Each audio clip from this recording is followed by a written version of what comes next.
Hello everyone and welcome for another Vision Web seminar.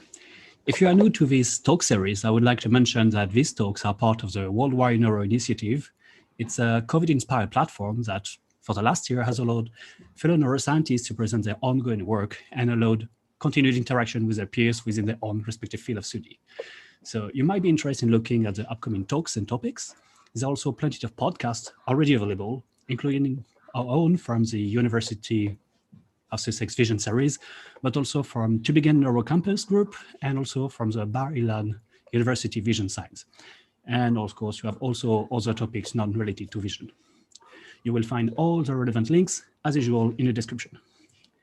Today, we are glad to receive Michael Bock. Michael obtained his PhD at the University of Maryland under Thomas Kroening supervision. He then moved to Sweden and joined Dan Erik Nilsson for a postdoctoral position. He is now a senior research associate at the University of Bristol here in the UK. His work focuses on unusual visual systems of a variety of marine invertebrates, ranging from the rudimentary compound ocelli of a fanworm to the spectacularly sophisticated eyes of the mantis shrimp. He's currently working on fanworms and aims to unravel the developmental, neurological, and behavioral factors that drove the evolution of these simple eyes, and perhaps also influence the origins of nature's very first visual systems. In completion of his lab work, Michael is also a seasoned diver and a talented photographer. I will encourage you to visit his website where he posts stunning pictures of his model of study, actually also in the description. Some of those pictures were actually used as journal covers, and I'm pretty sure that you've seen already at least one of them. So hello, Michael. Thanks for being with us today. How are you doing? I'm good. I'm very happy to be presenting here. So, what do you have for us today? Oh, I go now. All right, let me share my screen. And hello, thank you very much for the invite to present at Worldwide Neuro Sussex Vision Talks. I'm really excited to talk to everybody today, and I'm going to be presenting to you a bit of a combination of some various things I've been working on for the last 10 years or so, both from starting in my PhD, coming through my postdoc, and all the way up to what I'm researching now at Lund, where I'm back now. I've moved from Bristol back to Lund just recently, where I'm a researcher now in the vision group at Lund University. And I'm going to be talking to you about the Blurry Beginnings, what nature's strangest eyes tell us about the origin and evolution of vision. And the two animals that I'm going to be speaking about today are mantis shrimp and fanworms. They're both marine, they're both quite pretty and quite a lot of fun to work with, in my opinion. And I hope you agree by the end of the presentation. The main thing in research that I'm very interested in personally is thinking about how do eyes evolve? How do we get all these wonderful, complicated, precision visual organs in all these different kinds of animals? How did they get this way? What do they do? And how do they function? The reason eye evolution, I think, is a very special, fun thing to study is if you look at the history of life on the planet Earth, back in the Precambrian, before the Cambrian explosion, life in the ocean was a bit simpler. A lot of filter feeding, some animals sifting through the sediment, jellyfish floating around, but not very much excitement. And then suddenly in geologic terms, after the Cambrian explosion, you get this incredible diversity of animal forms. You get a lot more drama happening. You have predators hunting things. You have prey running from predators. You have animals foraging and orienting and navigating. And there's some speculation that a lot of the factors that may have been driving this Cambrian explosion are sensory. And I like to really think that once animals evolved eyes, that really gave them the ability to facilitate these much more complicated behaviors.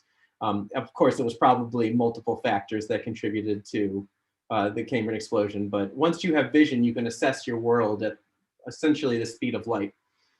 So that's an incredibly advantageous development that you can then exploit in evolutionary time.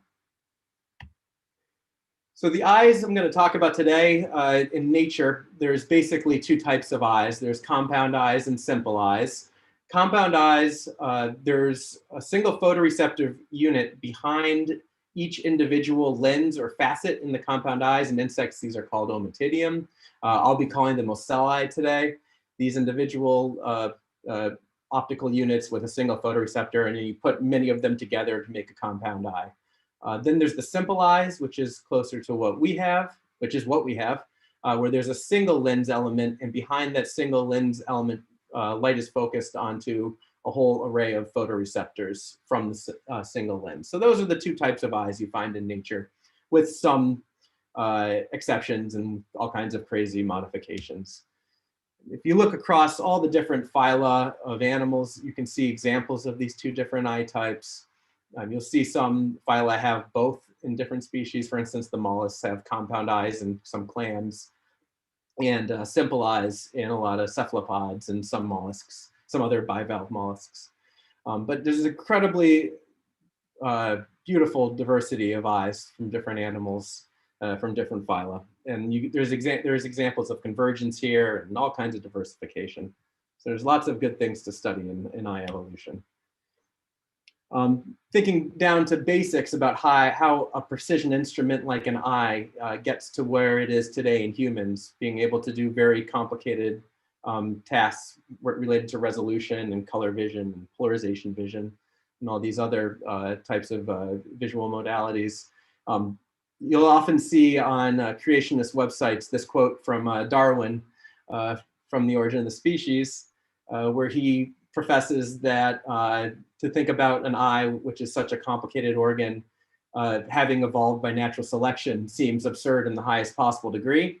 The creationists usually do fail to say the next sentence that comes from Darwin, where he lays out quite nicely that if you can imagine minute gradations, each one causing a little bit of increase in fitness, you can go from something that does a light sensitive nerve all the way through to a complicated eye by really small gradations and changes.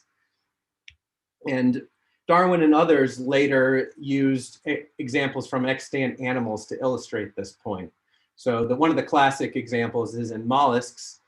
You can look at extant animals within this group that have all the different gradations on the way towards making a very nice eye. So these simple little, what the heck are these things? I forgot what this species was, but there's many species that limpets, I think, have just simple receptor patches.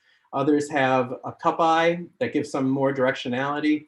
The nautilus famously has a pinhole eye without a lens, but working like a pinhole camera to give them some resolution of the world.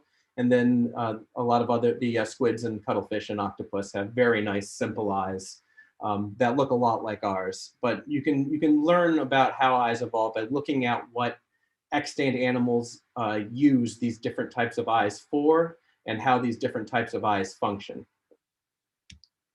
And it turns out computationally, eyes can evolve quite fast, even with extremely conservative estimates for these different steps to get from a simple receptor patch all the way through to a complicated lens eye. Using computational methods, you can get as low as 364,000 generations, which is quite a lot of generations, but evolution in long evolutionary time, that isn't so bad. So it isn't that hard to go computationally from a simple receptor patch to a nice lens eye. But there's a lot more to it than just the structure of the eye. So we think about how you go from just simple light sensitivity, from having a photoreceptor with a photopigment in it, usually an opsin with a chromophore. That gives you some very simple idea of luminance in your environment. Then you can get a pigment cup around that photoreceptor, and that gives you some directionality to the vision. You can tell if a light's coming from one way or the other because light coming from other angles is screened by the pigment cup. And at that point, you can take two different paths. You can make an ocellus with a lens on it, and then you can start multiplying the ocelli into a compound eye, packing them together and creating more and more complicated compound eyes. And the other route is to make a pigment cup and then make a cup eye with multiple photoreceptors in the same cup, and then eventually put a lens in front of it, kind of like the cephalopods did. And that's the structural level of thinking about it. But you have to think about other levels of eye evolution as well, because fitness does not actually work on having a nice eye. Just because you have a nice eye doesn't mean you are more fit and more likely to pass on your genes. The eyes need also to have an increase in neural processing when you make the eye more complicated. So the optics can be, the information coming in through the optical components can be processed, and then they can be used for visually guided behaviors. And that's what fitness actually works on. If you can do a new task with your eyes, it can make you more fit. So if you can spot a predator better, you are more fit. If you can tell where the sun is in the sky so you can navigate better, you're more fit. And then you can pass on your genes and create this continuity all the way from structure of the eye to the neural processing and then through behaviors. And all of these things are required, these steps are required of one another in order to advance to more complicated visual tasks. And they're irrevocably tied together. So we know quite a bit about how maybe some of the first photoreceptor systems may have worked from molecular studies and the fossil record. You know quite a bit about how high resolution vision works, sort of our eyes or animals with very complicated visual systems. But understanding how animals climb this ladder from non-directional photoreception to directional photoreception and then to low and high resolution vision. That's a harder thing to study because it's kind of blurry and squishy. So first in this talk today, I wanted to talk about the animals that we've highlighted as a really good way to study how you climb the ladder from simple photoreception up to higher resolution vision by studying an animal that seems to have eyes that sit in the middle of this progression. And we call it low resolution vision area, making the transition from directional photoreception to high resolution vision. And that is the fanworms. These are really, really spectacular annelids. They are sessile. They live in these tubes on the substrate that they secrete themselves. And most of their body is completely hidden within the tube. You can see in this video down in the corner, that's what a fanworm does all day. It sticks these tentacles called radiolar tentacles out into the water column to filter feed all day. And then the rest of the worm, the head, the thorax, the abdomen, that's all down inside the tube. The only thing that's sticking out are these tentacles. And because the actual head, the ancestral head of the worm, is hidden inside of the tube all the time, they've had to evolve eyes on these tentacles in order to be able to spot any encroaching threats, to make them aware of a predator coming by to potentially nip at their tentacles. And this is what they do when a predator comes by. This is their one simple visually guided behavior. And blink and you miss it, a shadow went over and the worm shot inside its tube as fast as possible. He'll come back out again in a second and repeat the performance in one moment so you can see it this time. And you'll see a little bit of adaptation here as well. It'll take two shadows to make it jump inside this time. But the point is, they have this one simple visually guided behavior. It's a directional alarm or a shadow response. And to be able to work on an animal that's doing one thing with its eyes and be able to, you can really, in a fine-tuned level, drill down to the neural processing, and the behavioral response that comes out of their visual system. So that made them an initially really attractive group for me to look at. But then we had an idea from the literature that there's some diversity of these eyes in these creatures. So we wanted to take a closer look at as broad a diversity of fanworm species as possible to see what the structure of these various eyes was. So this was, of course, a very nice excuse to go to very beautiful coral reefs where you get huge species diversity of marine animals. As usual with my research, this is all a thinly veiled excuse to go diving in the tropics a lot. And we did that, and we looked at a lot of different species of fanworms, and we've really found out that the structural diversity of these radiolar eyes is quite spectacular. Many species are eyeless. They don't have any apparent photoreceptors or eyes on their feeding tentacles. Some species have these very simple photoreceptors scattered all over the tentacles. These little individual tiny photoreceptive units just scattered all over the place, pointing in random directions. Other species seem to group them together into these more consolidated masses of photoreceptors. And then you start to get into species that have things that look like actual compound eyes. You're starting to get nice rounded concave structure to them and lots of these facets organized into a nice compound eye. And you get all the way up to some species that have between 500 and 1500 facets in each one of these eyes, and they position them now on the tips of their tentacles. So across the group, a tremendous diversity in how complex these compound eyes are. And just like I showed you earlier with the mollets, you can then arrange these as nice extant examples of different stages of eye complexity that you can then test hypotheses about what behavioral, new behaviors and what new neural processing can be done and needs to be done in order to be able to function at a higher level with your eye at all these different stages and different levels of structural complexity. And you can also get some very, very strange examples in the fan worms. These are Christmas tree worms. If you ever go diving, you see these very brightly colored paired Christmas trees sticking out of Porites coral heads everywhere. And if you actually look closely at them, they've got a pair of very strange banana-shaped compound eyes. One of the few concave compound eyes in nature that I'm aware of, and really, really interesting, strange structure that it's not quite sure why it looks like that. But anyway, really these eyes are an evolutionary playground. Like, as I said, you can see a plausible progression of eye complexity in extant species, but there's other really interesting things about these eyes. First of all, they use ciliary photoreceptors. Ciliary photoreceptors are the kind of photoreceptors we have in our eyes. A lot of invertebrates use microvillar photoreceptors for their visual systems. So that's an interesting departure that we see in these fan worms.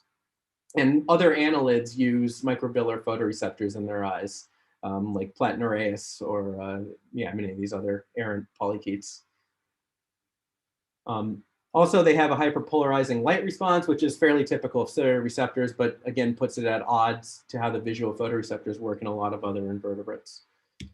They use an unusual opsin gene we found. Most invertebrates in their microvillar photoreceptors use a GQ-type opsin, a microvillar opsin. The fan worms are using opsins from this strange, poorly understood clade of C opsins, closer to our visual opsins than to other invertebrate visual opsins.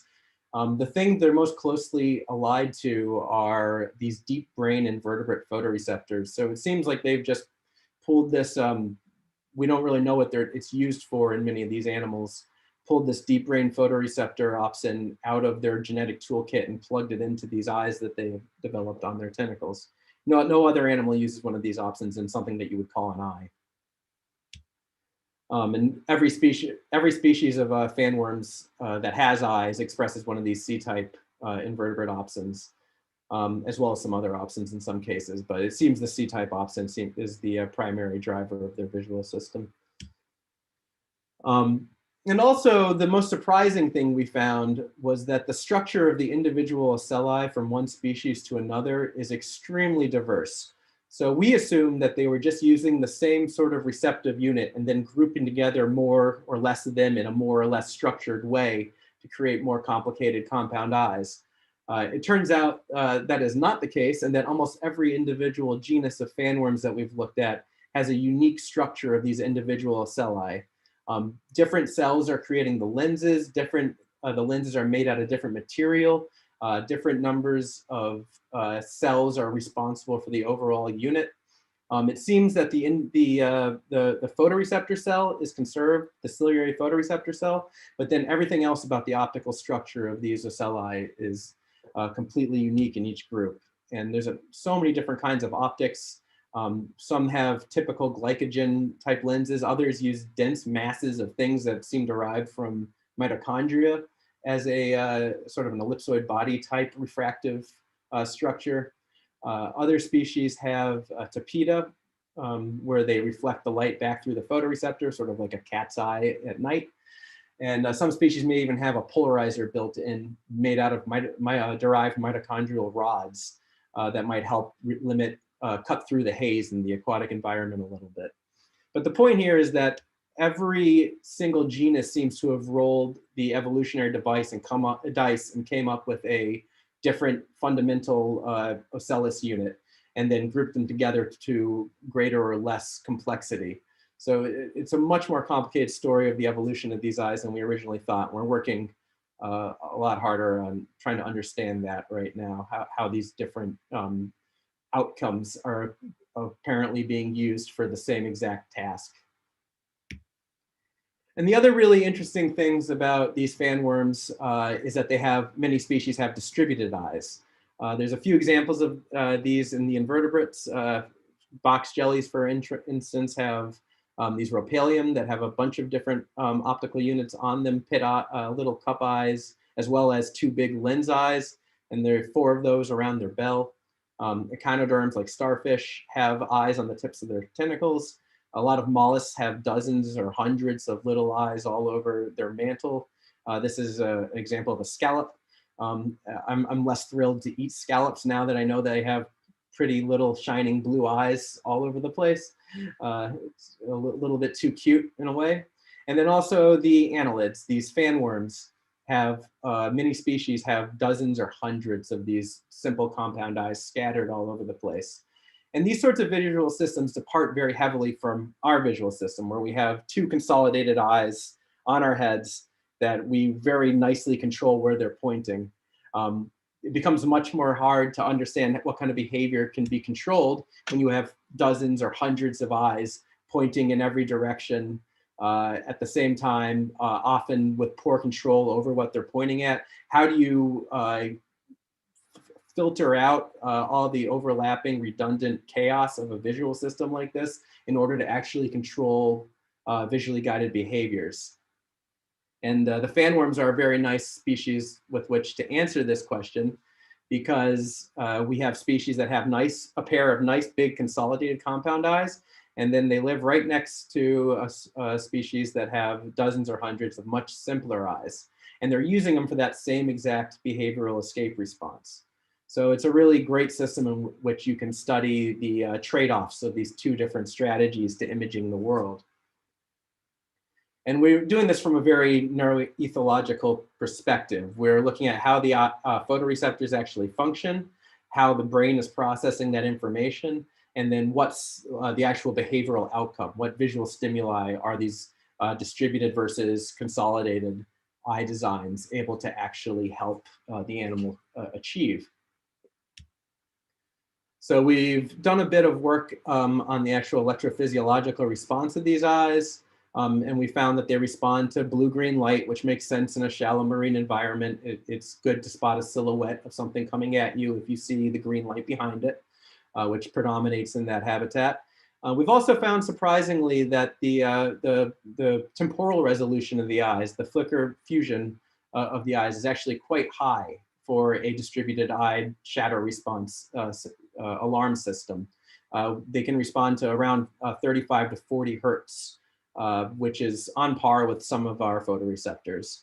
So quite fast for a startle response system. Usually you'll see in mollusks, in scallops, for instance, a much slower temporal response. And that helps them to actually filter out a lot of the chaotic wave flicker and other visual information in a marine habitat, and be able to simply resolve on something coming at them. So this is complicating things downstream in the brain for the fan worms, because then they have to process a lot more temporal information about their light habitat out in order to actually see a threat. And we've worked a little bit about how these photoreceptors are being processed in the brain. They project, all the photoreceptors from the eyes project directly into the brain of the animal, and they synapse into these mushroom-shaped structures in the brain directly adjacent to the giant axons. The giant axons are the darker pink the pair of darker pink circles you can see here. So you can see the eyes communicate very nicely to this giant axon startle response system that they use to then shoot themselves inside the tube. We want to learn a lot more about what the processing that's happening in these mushroom-shaped nervous structures is what is actually going on there. And really quickly, I wanted to show you some experiments that we've done very, very recently, looking at behavior of these fan worms. What visual stimuli can they actually respond to? And so to do that, I went for the species that actually had the most complex eyes that we could find, the most complex consolidated eyes. And unfortunately, it was in the UK instead of the tropics, but Cornwall's a nice enough place. So I was not too sad to have to go there. And this is Acromegaloma vesiculosum. It has a pair of these very nice compound eyes, with each eye having between 1,000 and 1,500 facets in it. So those are putting it on par with a lot of insects. And here they are in their native habitat. All these little brown tufts you see everywhere are actually the fan worms. If I was diving here, I would never see them out like this, but I have a little white colored drone driving around right now. And they're not afraid of white objects. They're more interested in a dark silhouette coming at them. So this is the only way to really see them hanging out. If I go in the water, I never see them, but sometimes when it drives really close, they see the camera on the drone, the black circle of the camera, and they'll jump inside. So we collected these down in Cornwall and then brought them into the lab in Bristol, and I set them up in these cubicles in the lab. So they're all affixed with their tubes in a little clamp in front of a screen, and they have dividers between them. So they can't see each other, but they get to have this little arena where they can look at what's on the screen, kind of like office workers in a cubicle. And then onto the screen, I can project various stimuli. And you see here that many of the animals respond to a black circle encroaching on them, and much fewer are interested in a white circle encroaching on them, because the natural stimulus they're looking for is a silhouetted predator moving towards them to come take a bite out of their feeding tentacles. So we were able to use this to test the consolidated eye species versus a species that we got from the tropics that has distributed eyes scattered all over its tentacles with much lower potential resolution in each of the eyes. And we can make comparisons of how well they're able to discriminate different looms and different rates of looming and different types of stimulus. And so you can see here quite clearly that the consolidated eye species is able to detect much smaller truncated looms. So a loom that increases only to a certain size than the distributed eye species. So that's an obvious advantage of having a more complex, larger eye with more facets. You're able to detect smaller threats. And also, interestingly, we showed them lots of different kinds of stimulus, and you see some examples of them on the bottom of this graph here. And mostly the two different types of species perform similarly, but it seems that the consolidated eye species gets a little bit more of an advantage being able to detect and respond to a looming or a moving stimulus versus all of these other types of stimulus that essentially affect the same thing. In the appearing, the fading, and the light shrinking, all of those have an overall decrease in luminance of the stimulus. But these three here, the appear, fade, and light shrink, are not very natural of a predator approaching them. Predators don't appear into existence instantly right in front of them. They don't fade in while keeping the same size. And if you see a light shrinking away into the darkness like that, you've already been swallowed and it's too late. So it seems advantageous to be able to detect something doing an actual naturalistic predator behavior, either coming towards you or moving past. And we've also found that the consolidated eyes are able to detect very slowly creeping things looming up on them. So these are the examples of the speeds of above 50% response threshold of the angular expansion rate of the looms. And you can see that this consolidated eye species has a very broad curve here. And so you can see very slow moving things and very quickly moving things coming up on it and respond to them quickly. Whereas the distributed eye species has a much more repressed or flattened and decreased sensitivity at the extremes. So in summary, you seem to get a lot of visual advantages from having these nice big consolidated eyes. They provide improved spatial and motion detection, and they are also more economic. So if you cram all of your photoreceptors into the same place and organize them nicely, you don't have as much overlap, where if you have hundreds of eyes pointing all over in different directions, you waste a lot of pixels looking at the same places and create a lot of processing load, filtering out noise in a system like that. But also you get the advantage with a distributed system where the eyes are much more redundant. So if you lose a tentacle, you don't really lose much information about the world. Whereas if you lose one of these nice compound eyes, consolidated compound eyes, you lose half your visual world.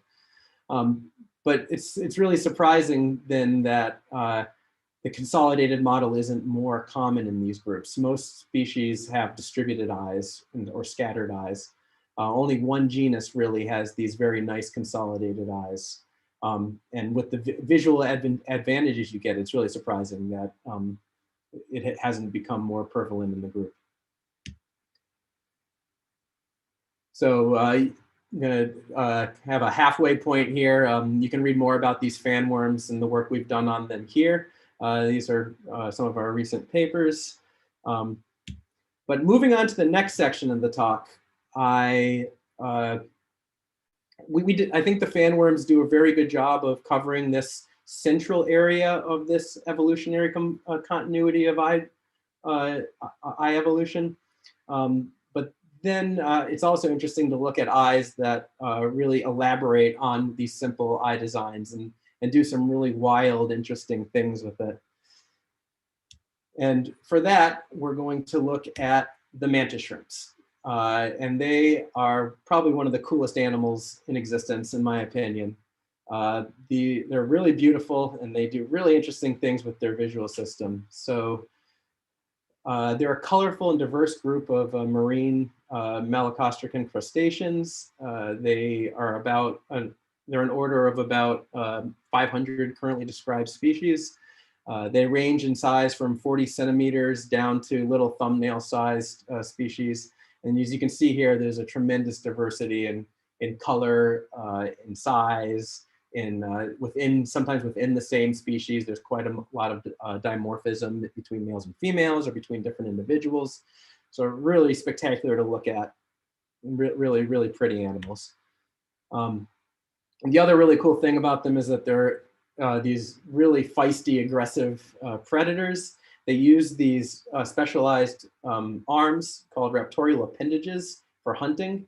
You zoom in on them, they hold them like this most of the time, but if they can then either swing out their arm to hit with the elbow, or they can actually open up their raptorial appendages and stab with the dactylus segment. So, but you can group the different species of mantis shrimps broadly into two different classifications. Smashers, which have these bigger elbows for cracking open hard-bodied things. And then there's spearers that have more exaggerated stabbing parts on the dactylus for spearing soft-bodied prey. And you can also sometimes get these really strange versions of the raptorial appendages, like this hatchet on Acanthoswilla. And we're not really sure what they use that for, but I don't really want to find out too personally. Here's slow motion videos of their predatory strike. This one is slowed down 30 times of a spearer lunging out and stabbing a fish head. It's a very, very quick ambush movement. And then here we see a smasher. This is sped down 300 times. It's grappling with a very unfortunate crab here. And you'll see in a moment the raptorial appendage deployed and it blows the crab's arm off. The video cuts now, but I have it on authority that the animal then picked up the claw and ate it in front of the crab. So they've got a sort of cruel charisma to them. They're really these very aggressive, very mean animals, and they're a lot of fun to work with. And they also have for crustaceans, quite complicated social interactions. They do complicated courtship displays where the males will show themselves off to potential mates. They have aggressive displays, basically showing off their raptorial appendages. They'll do this to you a lot. So even a human coming up to them that's hundreds of times their size, they'll pop out of their burrow and say, "Come at me. What do you got?" They also engage in a strange ritualized combat. So if they actually hit each other with these raptorial appendages, they can do some serious damage.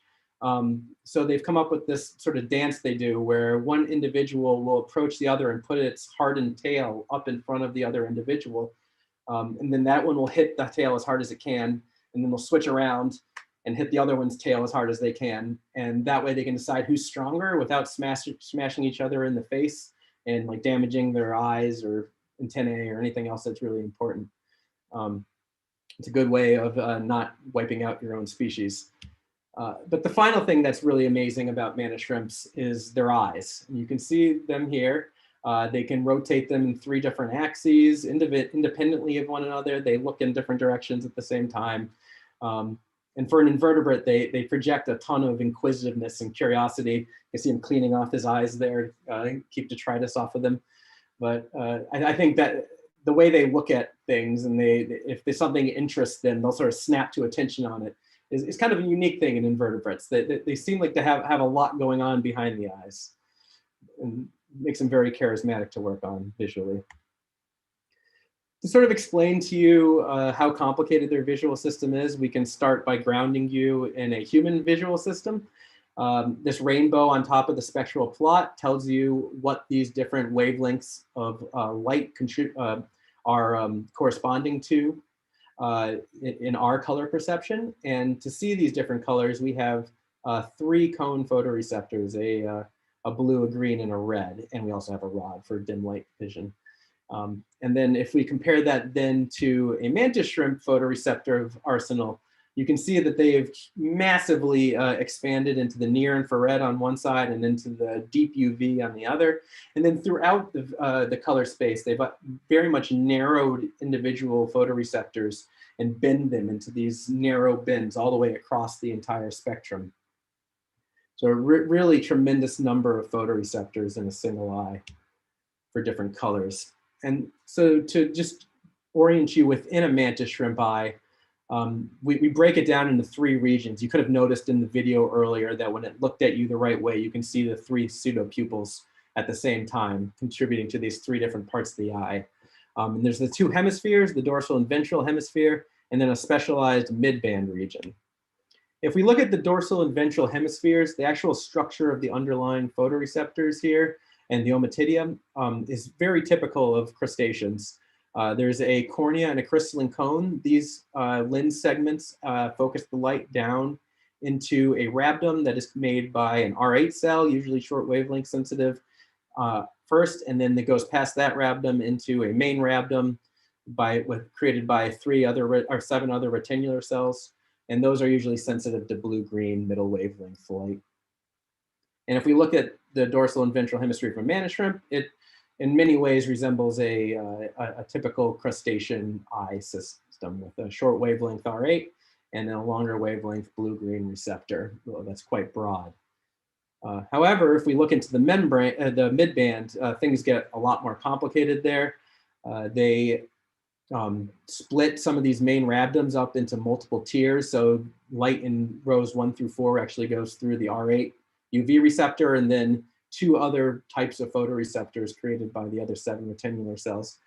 So in all, you get down to about 12 spectral types of photoreceptors in the rows 1 to 4 of the midband. And we assume that this is a part of the eye that's very heavily specialized towards color vision. And then on top of that, beyond luminance and color vision, which we're actually accustomed to, mantis shrimps also can discriminate polarized light. A lot of invertebrates can see linear polarized light. Mantis shrimps can see linear UV and also linear visible polarized light. But a unique thing that mantis shrimps can also do is they can see circularly polarized light, and they can tell whether a photon is corkscrewing towards you in a right-handed or a left-handed direction. And as far as we know, they're the only animal in nature that's been conclusively proven to be able to do that. So in general, this eye has a tremendous amount of specialization, and especially in the midband where it's specialized for color and polarization vision. And polarization vision is something that we have no actual living concept of, besides maybe polarized sunglasses. So a lot of work has been done looking at what the physiology of the eye is, how these different photoreceptor types are actually built and tuned. And Mantis shrimps have been shown in the past to use essentially every possible theme in visual physiology to tune or structurally adapt their photoreceptors. They use filtering, they use structural optics in the photoreceptors and also in the crystalline cones in the lenses. Yes, and just a tremendous amount of different physiological adaptations. They use lots of different opsins in the photoreceptors. We found that the eye of one species expresses at least 33 opsins. And sometimes these opsins, only a single one will be expressed in a certain photoreceptor, but in many cases, they actually co-express a number of opsins, especially it seems in the polarization receptors, which I'm not really sure what's going on there. But tremendous amount of complexity in opsin expression, and also lots of filtering in the eyes. I don't want to get into this too much now, but this was my PhD topic. You can read the papers there. They actually, for their UV receptors, in order to tune them to these very narrow wavelengths of light in the UV, they use these things called mycosporin-like amino acids. They're biological sunscreen compounds that are used by a lot of animals to protect themselves from UV rays in the sunlight. But they've uniquely sequestered very specific configurations of these mycosporin-like amino acids into the lenses of some of their midband rows to tune out certain wavelengths of UV light and push the sensitivity of the photoreceptors behind them to shorter or longer wavelengths. Another very unique thing that Mantis shrimps are doing in their eyes. But all of this is really cool. They do lots of neat things in their eyes. They're very complicated. They have very complex visual and social interactions. But why do they need to have 12 channels of color receptors in their eye? Why would you bother doing this when most crustaceans are perfectly happy as dichromats? And some species of Mantis shrimps have even scaled back on the spectral complexity of their photoreceptors down to a single monochromatic photoreceptor type. These species of Mantis shrimps tend to live in murky or dark or spectrally narrow environments. And the molecular evidence we have suggests that they've actually pared down from a more complex eye to this simpler monochromatic eye. But why would you bother making such a convoluted color vision system where you can use, where you could, like a human, we're able to see more than just 3 colors by comparing relative opponent stimulation of our different photoreceptor types? Why would you bother building a color vision system like this that is just so much more seemingly needlessly complicated? And some colleagues of ours did a experiment to see if this increase in photoreceptor type in the eye actually conferred to better color discrimination behaviorally in Mantis shrimps. And they published this pretty neat paper where they first modeled what the wavelength discrimination, which is on the y-axis here, would be if their photoreceptors were actually performing in an opponent system where they were comparing relative stimulation of one another to each other. And modeling wise, they should have had incredibly small wavelength discrimination thresholds, be able to tell very close colors together apart, performing better across human visual wavelengths than most other animals. But then they did an experiment when they trained them to associate a certain color of light with a food reward. And then they showed them 2 options of light, and they moved those lights closer and closer in wavelength to one another until they couldn't tell them apart anymore. So they are able to create an actual a behavioral wavelength discrimination threshold. And they found that it was much poorer than modeled and a lot poorer than a lot of these other visual systems. So that was kind of a surprising result. Partially, it could be the question they're asking, but in the way the behavioral experiments were actually run. But still, the result is a much poorer spectral discrimination threshold than was anticipated. And so they came up with an alternate hypothesis for how their color vision system might be working. They think that the mantis shrimp eye might be acting as a sort of spectral barcode scanner, more like a spectrometer than an opponent color vision system like in a human. In such a system, as the eyes scan around the world and sweep these different photoreceptor types in the midband across different colored objects, they could create a bit of a temporal barcode as they run over different colors, showing a subset of these very narrowly tuned photoreceptors being stimulated when pointing at these different parts of an object they're looking at.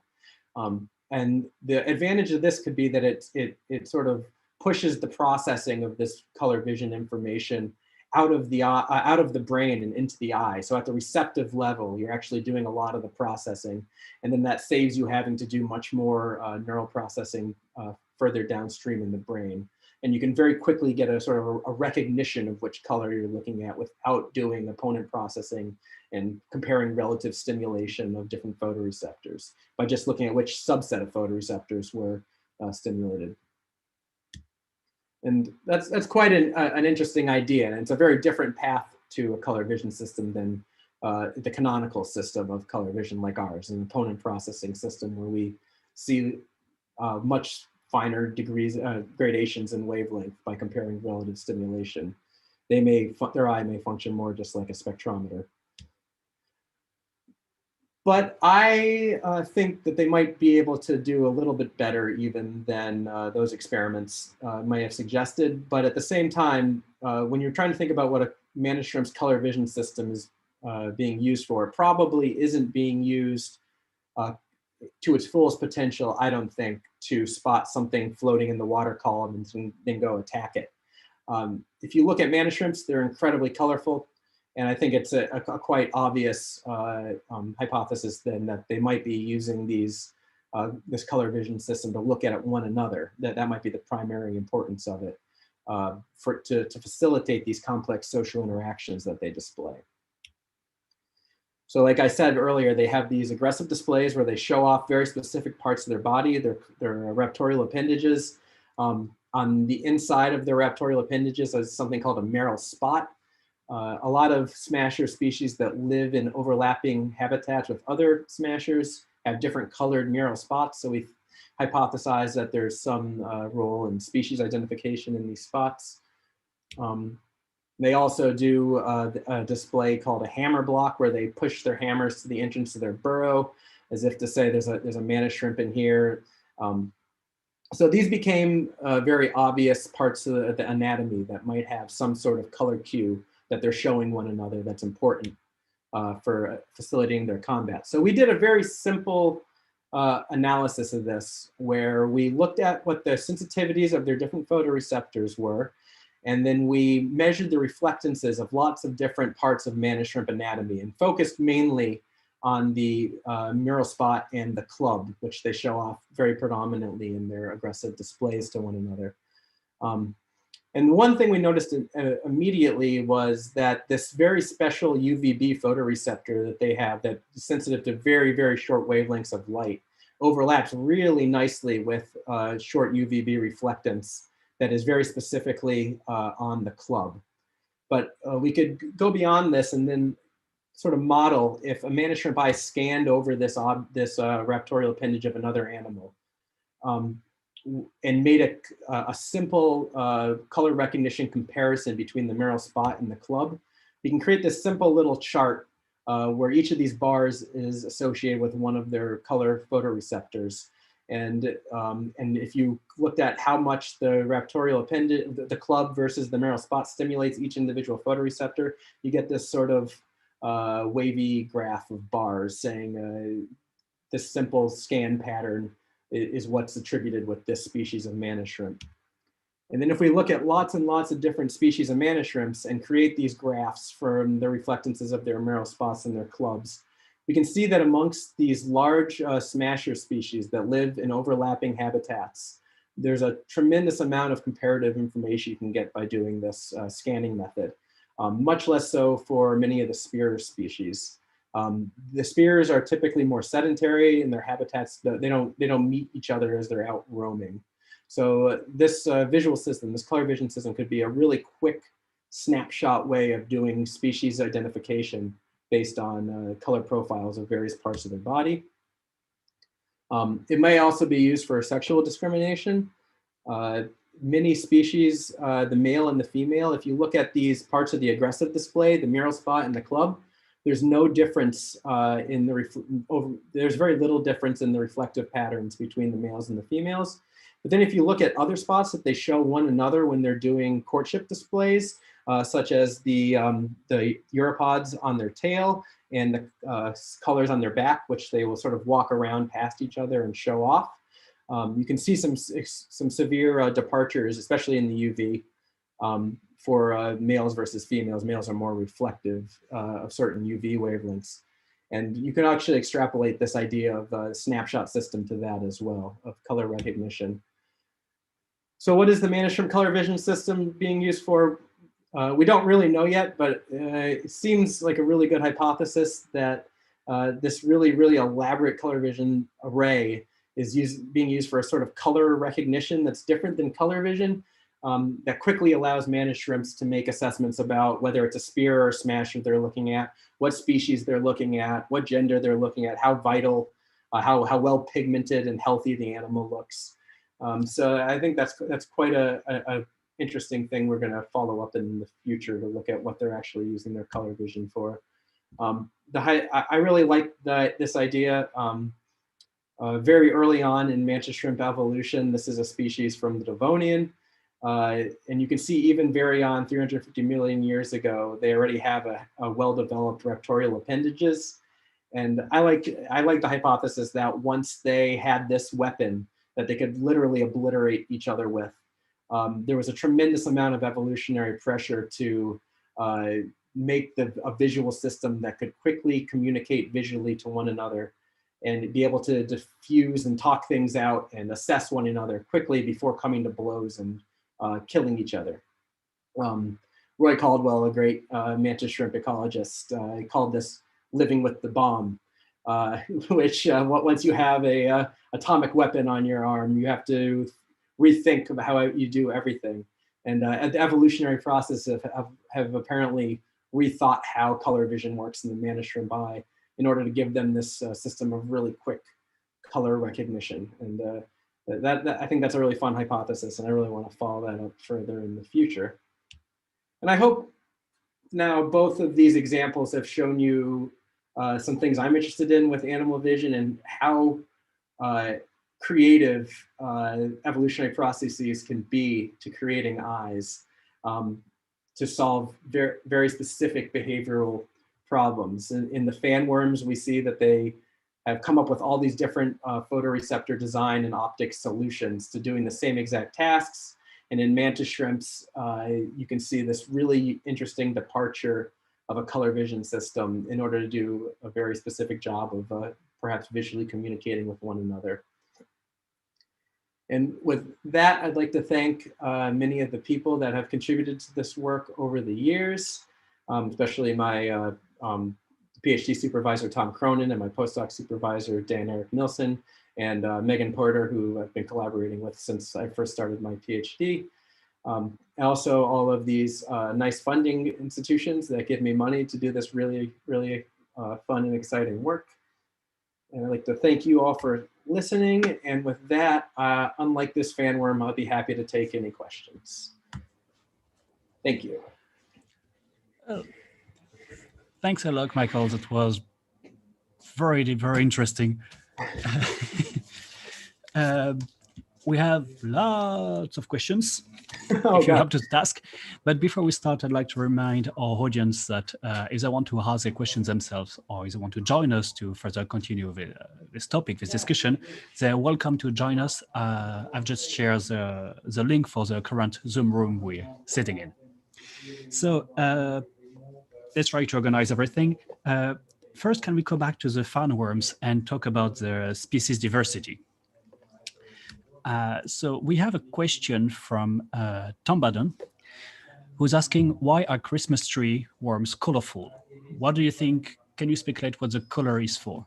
For whom the color is for? It's not for the fan worms, I don't think. I've actually really wanted to write up a grant or a project working on that exact question. Because it's really amazing how colorful they are. And it's not just the primary colors they use, they get all these different patterns. And it doesn't seem to work great for camouflage. It's quite obvious to see them on the reef. And you could assume maybe it has something to do with an aposematic signal of warning them that trying to warn predators that they're poisonous. But then some species have very well camouflaged. Some individuals have very well camouflaged fans. Yeah, it's a really interesting question. It does not, we've looked at their photoreceptors. They have one photoreceptor type. They can see blue-green light. I've looked at their opsins. They have one opsin. And where their eyes are tucked, they would never see one another. And they don't have much of a behavioral reason to see one another.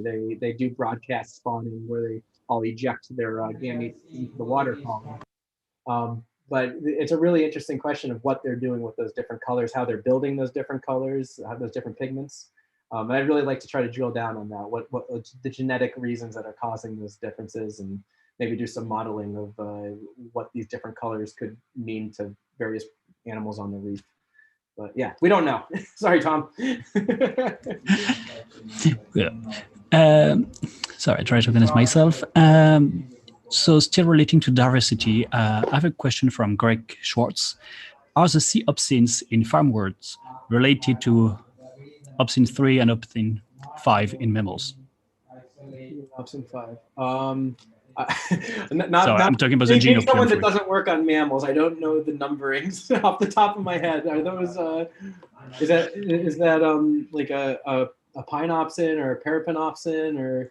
Well, the point is though is that there is a so they're as related to our cone and rod opsins as they are to the rest of our C opsins. So these invertebrate C opsins, I call them, are on a sister clade to all other C opsins. So at the very base of the C opsins clade, these guys come off. So they're more related to opsin 3 and opsin 4 in humans, I get, or unless it's neuropsin he's talking about, or melanopsin. No, is opsin 3? Yeah, no, I don't think so. No. Opsin 3, no. Sorry, Phyllis, I know was watching, and I'm sorry I don't remember which one of the human opsins is melanopsin. I'm sorry, yeah, I don't know which the for sure, but not they're not closely related to any human opsins, more so than any other C opsin. I have another one from Karola Jovanovic. So, how much phylogenetic diversity exists for signal transduction machinery downstream of opsin across phyla? Do you know if your fanworms proteins sit closer to vertebrates, as happens with opsins? Sorry, I didn't hear part of that. I'm just looking at the comment. Hi, Carola. Do you see the question? Yeah, I'm looking at it now. Yeah, and male opsin is opsin 4. Oh, it's opsin 4. Okay, but it's closer to our C opsins than it is to melanopsin, which is a microvillar opsin, a GQ opsin. But I'm not sure if I understand Carola's question. Yeah, to be honest. The signal transduction machinery. I didn't read the very first sentence. Yeah, so we know that they express in these eyes GI and GO type G protein beta subunits. But it's not, we don't have a clear picture yet which one they're exactly using for their phototransduction cascade. We're doing some more work that hasn't been published yet on that but it's not very clear yet, unfortunately. But they do seem to have some interesting things happening with the phototransduction cascade that is unusual for most visual opsins. I can talk more about that in the chat if you come over to that later. Yeah, so I guess join us later, Carola, if you want to continue this interaction. Sorry, we're on time, so I'll continue moving on. If we now talk about the eye organization, I have a question from Tom Baden, who's asking if in the fanworms, the mitochondrial density observed in these eyes are related to anything obvious. The mitochondrial density in the fanworms. Well, I mean, of course, a photoreceptor wants to have mitochondria because photoreception requires a lot of energy to be constantly responding to light. So naturally, there's going to be mitochondria stuffed into these photoreceptors, and I think it just so happened that in certain species, they started consolidating all these mitochondria into these masses that happen to be in front of the photoreceptive cilia and the lamellae sheets where the actual photoreceptors are. And as we could see in other animals like birds, which have masses of mitochondria, some of their photoreceptors, yeah, on an ellipsoid type situation. Eventually, you can use that to have enough of a refractive index change against the cytoplasm around all the packed mitochondria that you get some optical benefit. And that seems to have happened in a couple groups. And some of these mitochondria might be modified in certain ways to make them more refractive. They don't look like typical mitochondria in most cases. Some of the simpler photoreceptors look like they are just normal mitochondria packed in. But lots of diversity. Okay, shall we move to some processing question? So actually, I had a similar question to that one. We're just going to ask another one from Tom Baden, who was asking, in the case of consolidated eyes for the farmworms, what does the post-receptor wiring look like in terms of synaptic layers, projection neurons, long photoreceptors, etc.? Yeah, we don't know yet, unfortunately. That is something I am very specifically working on right now, trying to sort out what the actual substrate of that region where these photoreceptors all project to in the brain looks like. It looks like there might be some layering. That looks like there's some sort of organization to that region. That it's just not a mass of photoreceptor termini. We have a little bit of evidence that there's some retinotopic mapping of photoreceptors from different part of the eyes to very specific parts of those mushroom-shaped structures. But yeah, that's a really interesting future goal, is to figure out what the circuitry actually looks like in that region. But we don't know yet. That will be instructing indeed. Still on processing, motion processing, I have one from, I lost you, Greg Schwartz. For the fan worms, what about the direction of the object? Do consolidated eyes help for that? Distributed eyes could work too if which eyes are activated tells animal about the approach direction. Is that just? Yeah, no, certainly you could imagine a system where the distributed eyes are covering the same space in a more overlapping, convoluted way. And I think that makes the processing actually in some ways more complicated because you have to filter out a lot of overlap and noise. And in a situation like that, you would probably think they're not creating in general, in the fan worms, we don't think they're creating a mental representation of the spatial world around. Actualization, yeah. Yeah, but it still creates a convoluted problem for processing out motion and wave flicker and things like that. But does that answer the question? I'm not. Yeah, I might have lost track of myself answering that one. I've been talking too long and my brain is scrambled now. It's fine. I mean, I got the idea. Actually, I have a following up question on that. If you consider for non-consolidated eyes, where was it? I had a question from Phyllis Robinson. Sorry. Do fan worms' eye regenerate? Because you were saying at some point that if you lose part of it, you will lose half of your visual world. Therefore, in the condition of eye movement, I mean, object motion, you can actually lose part of the movement too. So do they regenerate? Yes, and this is another really cool thing about them I didn't have time to get to, is the eyes do regenerate. You can cut off the eyes and they'll rebuild them. You can cut off the crown, the whole crown will be rebuilt, including the eyes. You can cut off the head and most of the worm besides the last few segments, and they'll regrow a brain, a crown, and the eyes. So this gives us a really huge level of manipulation of this visual system that we can do in the lab. And I've done some experiments where we remove some of the eyes and test how good their visual system, how good their spatial resolution and motion detection is, and how long it takes them to regain it as they regenerate the eyes and rebuild these neural processes. But this is something that I'm working on right now. I just got a grant for, and I think it's and also from the developmental angle of how they tell an eye to become more or less complicated. as they're regenerating them is really interesting. We can look at that in the species with the complicated versus the simple eyes and look at what factors are telling them to make a big eye versus a small eye. And if way down the line, we can find a way to force a species with simpler eyes to make a bigger eye, and to see how flexible the nervous system is to be able to integrate more information, and they're able to gain some visual sophistication that way. It's gonna be a lot of fun to play with, I think. It will be interesting to see indeed. So before we move to Mantis Stream's question, I would like to remind our audience that we're going to end the stream soon. So if you want to continue this discussion, please join us now. I had a question from Judita Bonsal. Sorry if I say that wrong.